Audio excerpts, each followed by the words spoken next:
Hi, I am Dr. You Ready See More with You Ready See. We are MBE, WBE certified consulting firm, and I come on to share information. Today's show is the 11 different ways that your nonprofit, I'm speaking to the nonprofit community, can use their 501c3. Okay, anytime during this video, you can subscribe, you can like, make a comment, hit the notification bell. Okay, so let's get started. Well, before you can even consider the tax exemptions that 501c3 will help your nonprofit, first you must have a nonprofit. You have to be incorporated on the state level, and you do that through the Secretary of State of your state. I am in Illinois, so anyone that wants to do who have a nonprofit in Illinois will have to go through the Secretary of State. That's the first step. Then there's some other things that you need to do. You can contact me for a free 15-minute consultation, letting me know the type of non-for-profit that you want to set up. And I can let you know if it's feasible and if it's fundable. The two F, feasible, fundable. All right. So once you have your incorporation and you're incorporated at your state level, then you will apply to the Internal Revenue Service after taking care of other things. And there's an application to apply for a 501c3 tax exemption from the Internal Revenue Service. And it's online. You could do it online. I have been doing 501c3 since 2004. I done them before they was even online. They was 12-page application package. You heard me. 12-page application package. So recently, I say maybe 2, 3 years ago, it was streamlined and put online, and it's not that many pages. It don't take that long to do. So if you need help in getting a 501c3, please contact me and I will help you. My information is scrolling across the screen. My website, email, phone number, that's my contact information. You want to get in contact with me. So someone might ask, well, what is a 501c3? Why is it important and why do people get them? Well, a 501c3 is a document that you get from the Internal Revenue Service after being incorporated. And that when people give to you, they are looking for a write-off. That gives them a write-off. So when they give to you and at the end of the year, you give them a contribution letter, they take it into their tax person and their taxes are done. That's what the 501c3. All right. That's why when you talk to people, business people, foundation, corporation, and you're seeking funding, the first thing they ask you is, do you have the 501c3? And if you do not have the 501c3, the likelihood of them funding you is not going to happen. Now, people can donate to you, but if you don't have that 501c3, they can't get a tax write off. So it's up to them whether they will want to donate you or not without the 501c3. Because even though you don't have the 501c3 and you've been incorporated by the state, you are still an official non-for-profit. You still official. So, that's it. Uh, so let's move forward. I told you what a 501c3 is. I told you why people want them, why it's important. Now, a lot of people get them and they think it's just for funding. Oh, this will make me eligible to apply for grants. It's so much more than grants. A lot of people are not aware that 501c3 have at least, and I'm sure there's other ways, at least 11 different ways. And what I'm going to do is quickly read, and this is part of a series, and then I'm going to focus on part one.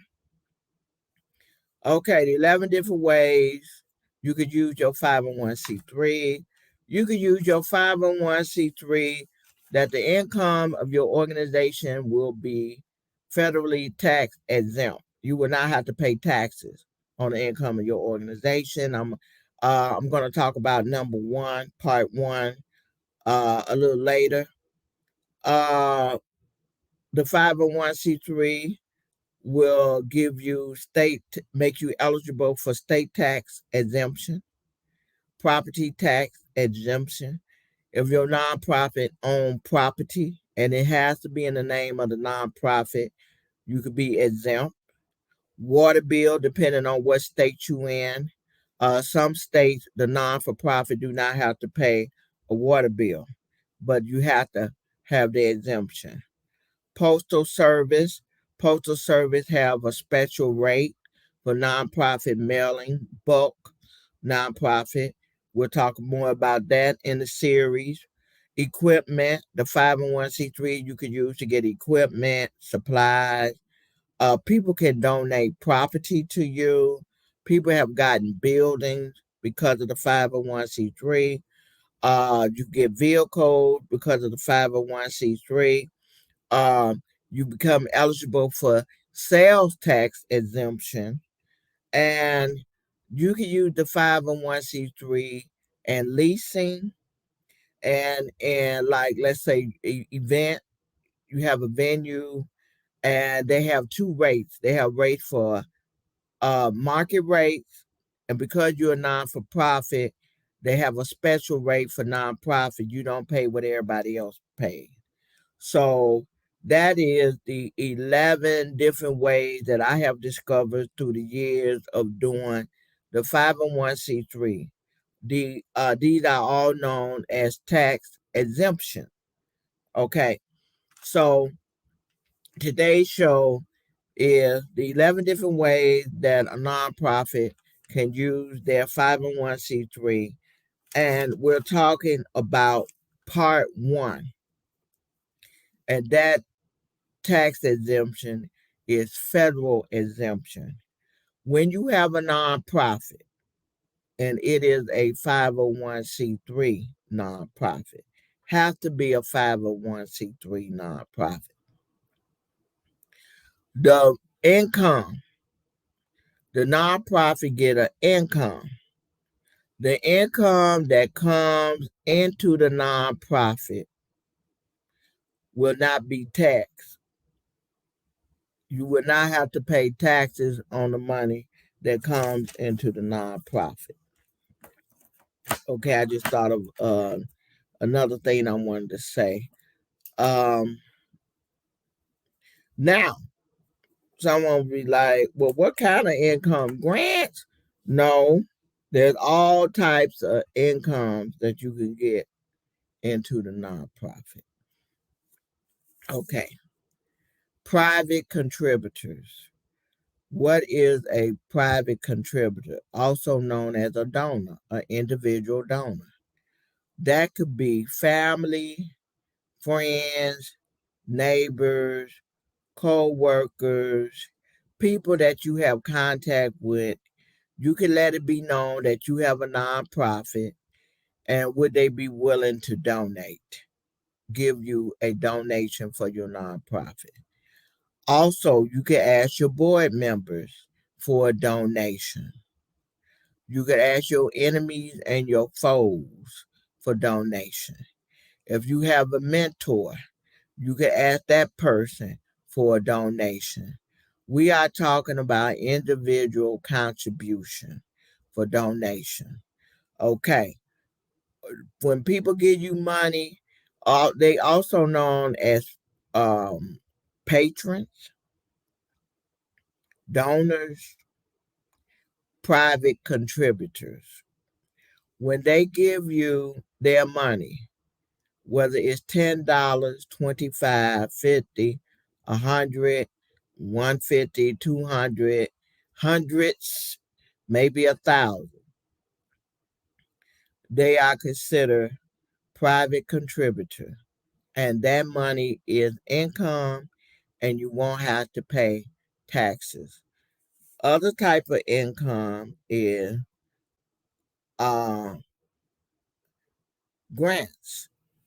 Okay, grants are considered income for the nonprofit, but there are different types of grants, and you get grants from different places. You get grants from businesses, foundation, corporation, the government, and the money that you receive from a grant. If you have that 501c3, you will not have to pay taxes on that money. We're talking about income, various income for your nonprofit that you will not have to pay taxes on. Federal. This is part one. All right. Fundraising. Let's say you have baked goods. I don't want to say sales, baked goods available for people. You never want to use the word sales, fee, or cost. Baked goods donation. I know an organization that was shut down because they did bake sale and they did not pay taxes on that money. So when you're a nonprofit, you have to be very careful with the language that you use, written and orally. It's all about the language. If you say cost, fee, um, if you say cost or fee, or make it sound like it makes it a for-profit venture. So with your fundraising, you want to be careful. Some of you all have theater production and you have give performances. Make sure your ticket say donation. $10 donation, $25 donation, $50 donation. When you have bake sales in your fundraising, make sure your signs and your flyer says donation. And when you have your tables, we're talking about income for the nonprofit, and you have the baked goods spread out. You got that chocolate cake, that German chocolate cake, which is my favorite. Caramel cake, my second. Third favorite cake, chocolate. I mean, chocolate on the inside and chocolate on the outside. Mm-mm.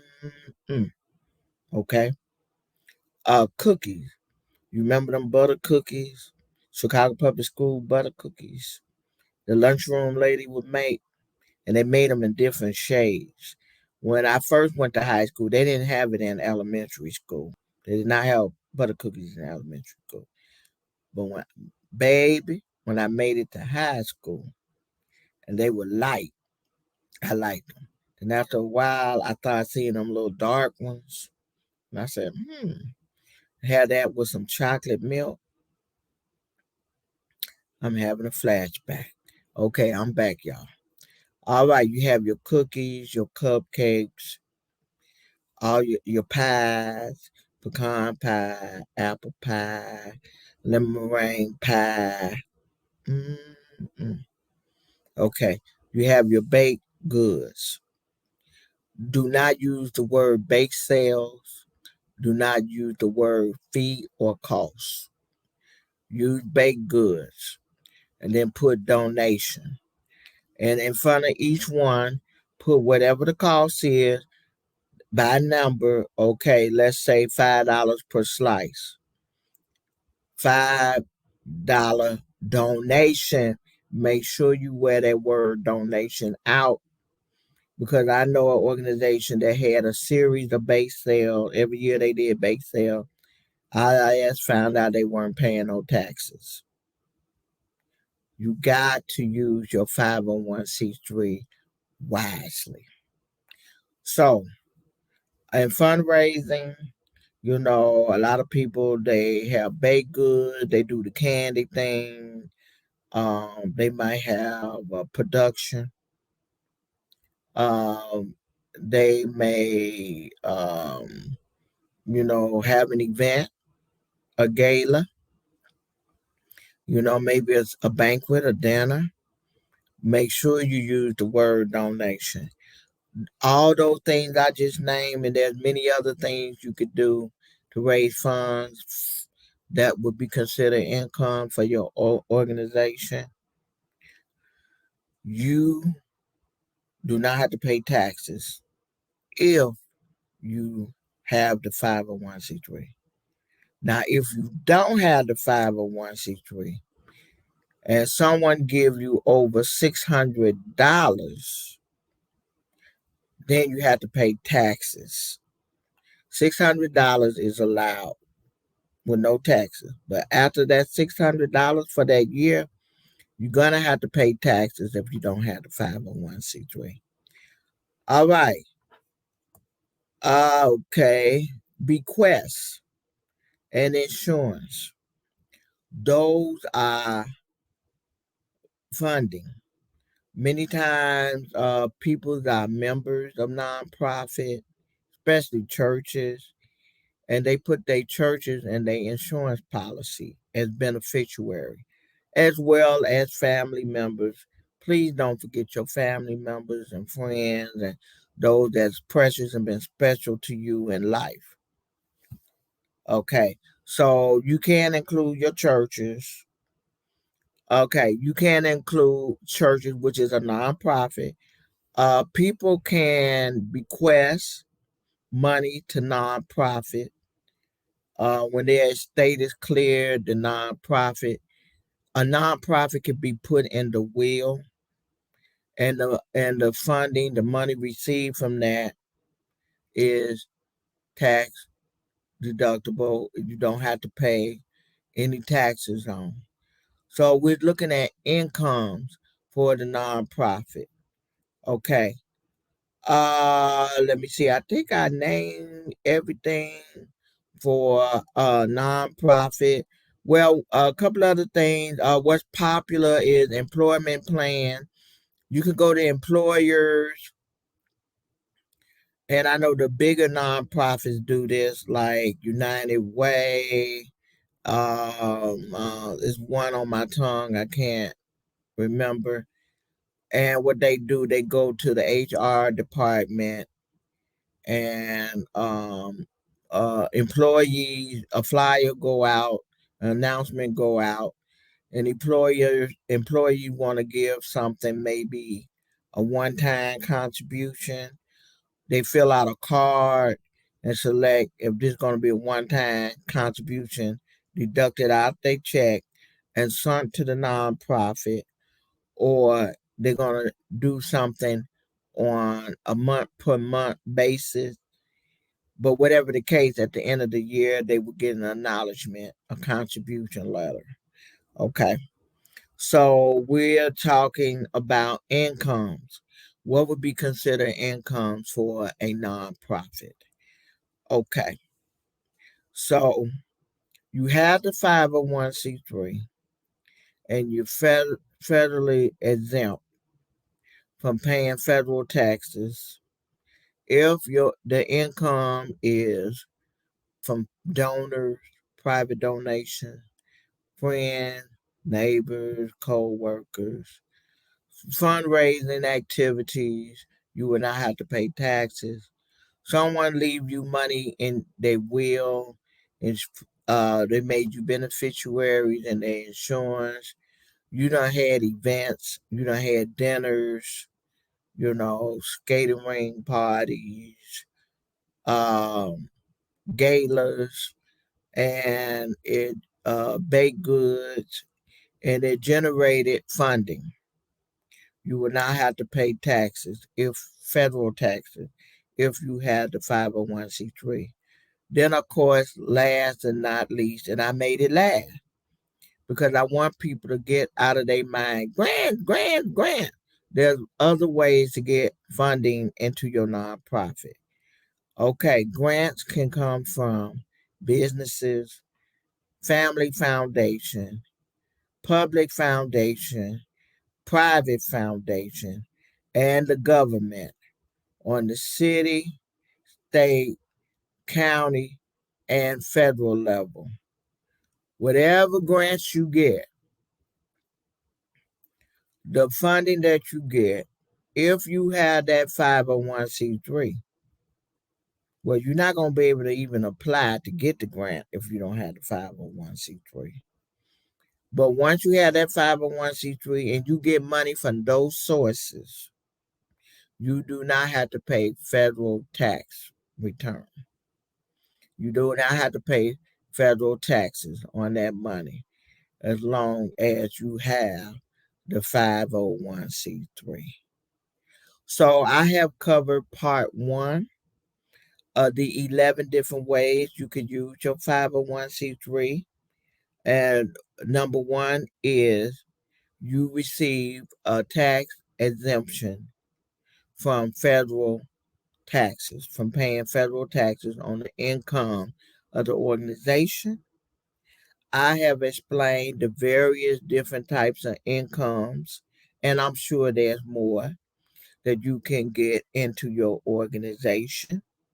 Some of you probably haven't heard of some of these ways. Well, go ahead and use it. Okay. Uh, Also, you could do the coin thing. Years ago, you go to a grocery store or you go to the gas station, they have a jar there and it has a label. That's a nonprofit.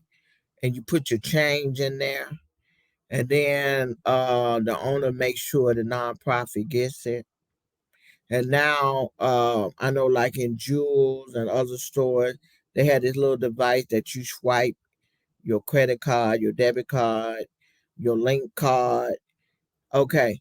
Well, inside it might ask you, do you want to donate to the Heart Foundation or some type of foundation that's a nonprofit?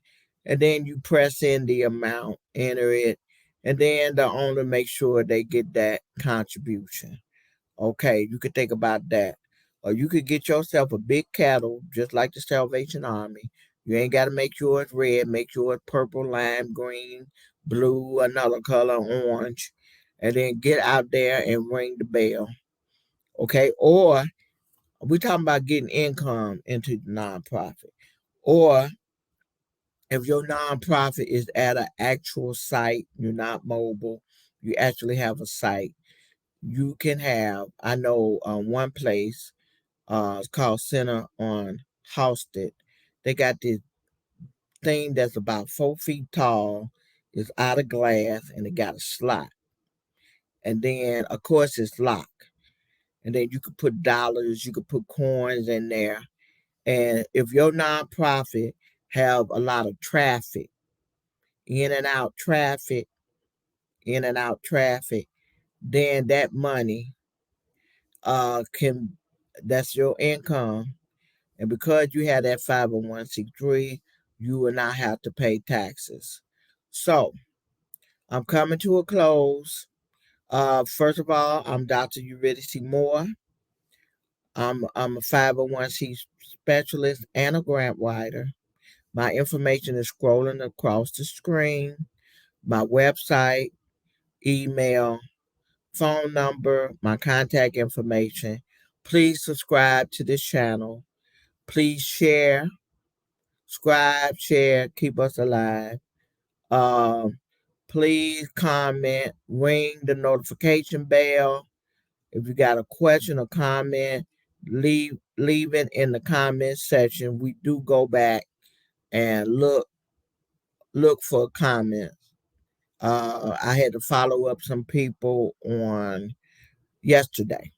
So I do get back to you if I see your questions or comments. That's it. I hope that this been helpful, got you thinking, cause I get phone calls from people. My nonprofit don't have any money. Everything is coming out of my pocket. Everything do not have to come out of your pocket. Okay, you have my information. Contact me. See you later. Anna baby, Annie girl. God bless.